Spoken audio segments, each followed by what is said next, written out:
ഇന്നത്തെ നമ്മുടെ ഐറ്റം ഈ കാണുന്ന ഇലയാണ് കേട്ടോ.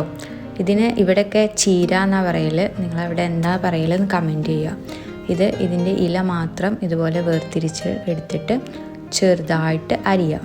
അതിനുശേഷം നന്നായിട്ട് കഴുകി വൃത്തിയാക്കിയിട്ട് ഇതുപോലെ കുക്കറിലേക്ക് മാറ്റുക. അതിലേക്ക് കുറച്ച് വെള്ളം ഒഴിച്ചിട്ട് നമ്മൾ കുക്കർ മൂടി വെച്ച് 3 വിസിലായിട്ട് നമുക്ക് ഫ്ലെയിം ഓഫ് ചെയ്യാം. ചൂടാറാൻ മാറ്റി വെക്കുക.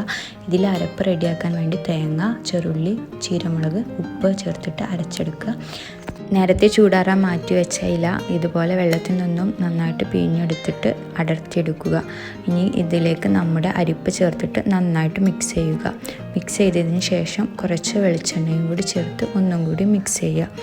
അങ്ങനെ നമ്മുടെ ടേസ്റ്റി ചീരത്തോരൻ ഇവിടെ റെഡി ആയിരിക്കുന്നു. ഈ ഒരൊറ്റ ഐറ്റം മതി നമുക്ക് ചോറുക്ക്, വേറെ കറികളൊന്നും ഇല്ലെങ്കിൽ കഴിക്കാൻ. എന്നാൽ വളരെ എളുപ്പത്തിൽ ഉണ്ടാക്കാൻ സാധിക്കും.